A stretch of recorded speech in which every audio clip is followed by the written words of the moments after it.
pangsa belanja dunia setiap negara. Asumsinya bahwa A dan B adalah negara ekonomi yang besar dan yang masing-masing menerima 40% dari dunia belanja, sedangkan C dan D adalah ekonomi kecil, masing-masing menerima 10% dari dunia belanja. Juga anggaplah total pengeluaran dunia adalah 10 triliun dolar. Kemudian seperti yang ditunjukkan pada tabel 2.1, A dan B masing-masing akan memiliki PDB kurang lebih 4 triliun. Sedangkan C dan D akan memiliki PDB masing-masing 1 triliun. Tetapi PDB suatu negara, nilai barang dan jasa yang dijualnya juga merupakan pendapatannya. Jadi, jika A membelanjakan semua pendapatannya, ia akan menghabiskan total 4 triliun. Begitu juga B, C, dan D yang akan membelanjakan 1 triliun dolar untuk masing-masing.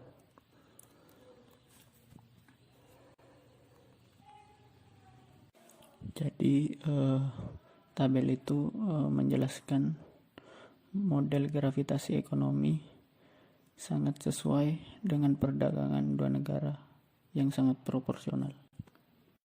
Yang selanjutnya yaitu menggunakan model gravitasi untuk mencari anomali. Melihat kembali pada gambar yang ada di bawah sebelumnya, bahwa model gravitasi cocok dengan data pada perdagangan Amerika Serikat dengan negara-negara Eropa yang cukup baik tapi tidak dengan sempurna. Faktanya salah satu kegunaan utama ini adalah untuk Irlandia, jawabannya sebagian terletak pada afinitas budaya kita untuk Irlandia tidak hanya berbagi bahasa dengan dalam perdagangan, memang ketika perdagangan antara dua negara keturunan dari yang diprediksi model gravitasi. Para ekonom mencari penjelasannya. Di luar pertimbangan ini, Irlandia memainkan peran khusus sebagai tuan rumah bagi banyak untuk mencari anomali. Perusahaan-perusahaan Amerika Serikat seperti pada gambar di bawah, bahwa model gravitasi cocok dan dalam kasus Belanda, Amerika Serikat di Belanda, Belgia, geografi dan biaya transportasi mungkin menjelaskan perdagangan besar. Faktanya salah satu kegunaan dengan utama ini adalah kedua negara itu terletak di dekat Muara Rhine. Kita untuk mengidentifikasi yang mengalami dalam perdagangan melewati ketika perdagangan antara dua negara di Jerman. Jadi Belanda dan diprediksi secara tradisional menjadi titik masuk ke sebagian besar Eropa Barat. Rotterdam di Belanda adalah pelabuhan penting di selanjutnya, yaitu menggunakan model gravitasi untuk mencari anomali. Belgia menempati urutan kedua. Seperti besarnya pada gambar di bawah, Belgia dan Belanda menunjukkan model gravitasi cocok dengan kata lain pada penting biaya transport Amerika Serikat dengan geografi dalam menentukan volume baik tapi tidak dengan sempurna. Faktanya salah satu kegunaan utama ini adalah faktor ini yang mereka itu disebut dengan anomali. Kita untuk selanjutnya adalah perdagangan internasional. Memang ketika perdagangan antara dua negara pola perubahan perdagangan internasional. Perdagangan internasional adalah target yang bergerak. Karena ini melibatkan dua negara di mana kedua negara tersebut saling bertukar barang maupun jasa. Arah dan komposisi perdagangan internasional ini berbeda dari generasi sebelumnya maupun selanjutnya. Hal ini disebabkan karena teknologi yang semakin maju dan semakin canggih. Selanjutnya, apakah dunia menjadi lebih kecil? Dalam ekonomi internasional sering dijumpai pernyataan bahwa transportasi dan komunikasi modern ini telah menghapus jarak dan menjadikan dunia tempat yang kecil. Pernyataan tersebut ada benarnya juga, karena internet membuat instan dan komunikasi secara bebas antara orang-orang dengan ribuan mil jaraknya. Sementara jet transportasi memungkinkan akses fisik yang cepat ke semua bagian dunia. Yang kedua, di sisi lain, model gravitasi ini menunjukkan hubungan negatif yang kuat antara jarak dan perdagangan internasional. Selanjutnya timbullah pertanyaan, apakah efek seperti itu semakin melemah seiring waktu? Memiliki kemajuan transportasi dan komunikasi membuat dunia lebih kecil? Jawabannya adalah iya. Karena sejarah itu menunjukkan kekuatan politik dapat lebih besar daripada dampaknya teknologi. Dunia menjadi lebih kecil itu antara tahun 1840 dan tahun 1914. Tetapi menjadi lebih besar lagi pada abad ke-20. Sejarawan ekonomi berasumsi bahwa ekonomi global dengan keterkaitan ekonomi yang kuat antara negara yang jaraknya jauh bukanlah hal yang baru. Faktanya ada dua gelombang besar globalisasi, dengan gelombang pertama yang tidak mengandalkan jet dan internet tetapi pada rel kereta api, kapal uap, dan telegram. Dan dijelaskan pada tahun 1919, ekonomi besar John Maynard Keynes menggambarkan hasil dari gelombang globalisasi itu sebagai kemajuan ekonomi pada tahun 1840 dan berakhirnya itu pada Agustus 1914. Pada zaman itu, penduduk London dapat memesan melalui telepon, menghirup udara paginya di tempat tidur sambil meminum teh, berbagai produk dari seluruh bumi dalam jumlah yang begitu banyak sesuai keinginannya, dan secara wajar mengharapkan pengiriman awal mereka di depan pintunya. Saat negara berdagang, apa yang mereka perdagangkan? Secara keseluruhan mereka memperdagangkan barang-barang manufaktur seperti mobil, komputer, dan pakaian. Produk mineral ini meliputi segala jenis tembaga dan batu bara. Dan produk agribisnis ini meliputi gandum, kedelai, dan kapas. Menjadi komponen utama dalam perdagangan internasional ini adalah minyak. Gambar 2.5 bangkit dan gagalnya perdagangan internasional sejak tahun 1830. Dan gambar 2.5 ini menunjukkan total perdagangan sebagai persentase dari PDB untuk Inggris dan Amerika Serikat. Dan tanggalnya ini dipilih selama 2 tahun terakhir pada abad tersebut. Perdagangan Inggris mengalami kemunduran besar pada tahun pertama abad ke-20. Sebagian dari PDB-nya tidak mengalami peningkatan.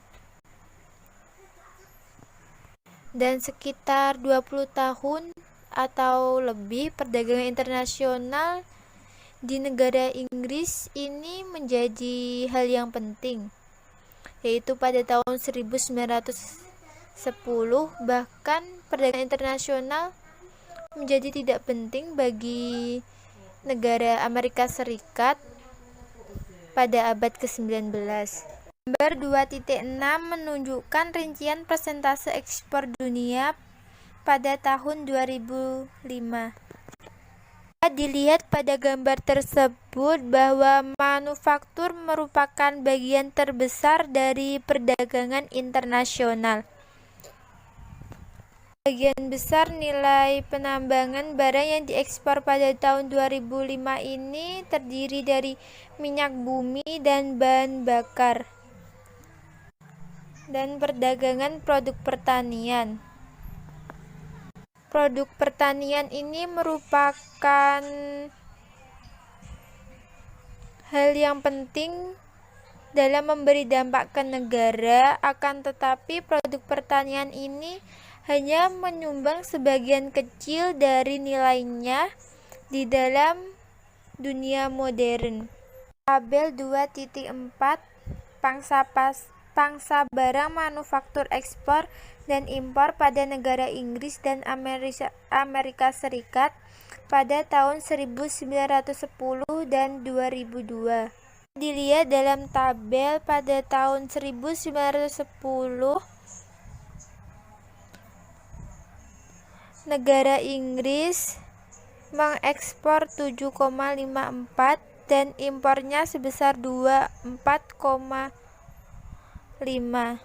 Sedangkan pada Amerika Serikat ekspornya sebesar 47,5 dan impornya sebesar 40,7. Pada tahun 2002 mengalami peningkatan di mana negara Inggris mengekspor sebesar 82,6 dan impornya sebesar 80,4. Sedangkan Amerika Serikat ekspornya sebesar 82,1 dan impornya sebesar 77,8. Negara Inggris ini mengekspor barang-barang manufaktur secara berlebihan, terutama pada produk primer yang diimpor. Sedangkan negara Amerika Serikat ini beralih dari pola perdagangan di mana produk primer lebih penting daripada manufaktur di kedua sisi, dengan barang yang diproduksi mendominasi di kedua sisi. Transformasi yang lebih baru adalah peningkatan ekspor manufaktur di dunia ketiga. Istilah dunia ketiga dan negara berkembang diterapkan pada dunia yang lebih miskin. Negara di antaranya adalah koloni Eropa sebelum Perang Dunia II.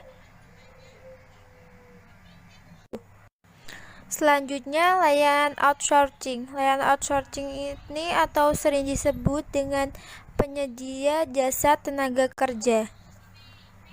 Dari layanan outsourcing ini, misalnya di Amerika Serikat, banyak layanan keuangan yang disediakan untuk rakyatnya yang terletak di New York dan sebagian besar negara Amerika. Layanan pencarian internet disediakan dari Googleplex di Mountain View, California. Apakah aturan lama masih berlaku? Mengingat semua perubahan dalam perdagangan dunia sejak zaman Ricardo. Dan timbullah pertanyaan, dapatkah gagasan lama ini masih relevan? Jawabannya adalah ya, meskipun banyak hal tentang perdagangan internasional telah berubah. Prinsip fundamental yang ditemukan oleh para ekonom pada awal ekonomi global juga masih berlaku. Memang benar bahwa perdagangan dunia menjadi lebih sulit untuk digolongkan secara sederhana. Pada 1 abad yang lalu, ekspor masing-masing negara dibentuk berdasarkan iklim dan sumber daya alam. Negara-negara dengan iklim tropis mengekspor produk seperti kopi dan kapas, sedangkan negara yang kaya akan lahan seperti Amerika Serikat dan Australia mengekspor pangan ke negara Eropa yang penduduknya padat. Sumber daya manusia dan sumber daya buatan manusia itu lebih penting daripada sumber daya alam. Karena pertaruhan politik pada perdagangan internasional ini biasanya melibatkan pekerja yang memiliki keahlian tertentu untuk menghadapi saingan dalam dunia kerja dan teknologi yang lebih maju. Gambar 2.8 Pangsa pekerjaan industri yang dapat diperdagangkan. Gambar 2.8 ini menunjukkan hasil studi yang sistematis menggunakan data di lokasi industri pada negara Amerika Serikat untuk menentukan layanan mana yang dapat dan tidak dapat ditempuh dengan perdagangan jarak jauh, seperti yang ditunjukkan pada gambar tersebut. dapat disimpulkan bahwa sekitar 60% dari total Amerika Serikat pekerjaannya terdiri dari pekerjaan yang harus dilakukan dengan jarak dekat. Tapi 40% pekerjaan yang ada dalam aktivitas yang dapat diperdagangkan mencakup lebih banyak layanan daripada pekerjaan manufaktur. Hal ini menunjukkan bahwa dominasi perdagangan dunia saat ini didominasi oleh perdagangan manufaktur.